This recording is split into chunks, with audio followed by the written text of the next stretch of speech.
એક ફૂલ ભારત એવો ભારત હતો કે વાર્તા કરે તો મોઢામાંથી ગુલાબ ફૂલ કરે અને રાજા આવે ઇનામ આપે. એમાં એ ફૂલ ભારતે ખુશ થાય. એમાં રાજાની આ એક દી કચેરી ભરાડી.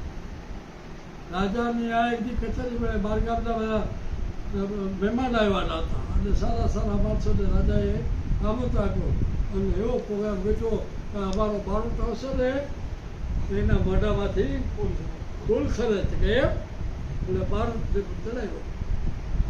બીજા દિવસે કારણ કચેરીમાં આવે છે તો બાળક વાર્તા કરવાની એટલે વાર્તા કરે એટલે આનંદમાં આવી જાય ને ફૂલ ખરા પડે. એમાં બીજા દી ભાઈનું હું મેં બારોટ આવ્યો અને બાળક કેવડાયું. બાળક આજે સત્સંગમાં ક્યાંક બાયણે ગયો હતો અને એને ઘેરે આવ્યો ને તો ઘરની અંદર બે ત્રણ બૂટની પગે ખાલી જોડી પડી હતી. એટલે મનમાં વિચાર આવ્યો કે કાંઈ અદભુત છે. લાઈવ રાખવો જ કે રાખવો છે હજી અંદર ગયો કે પછી અંદર ગયો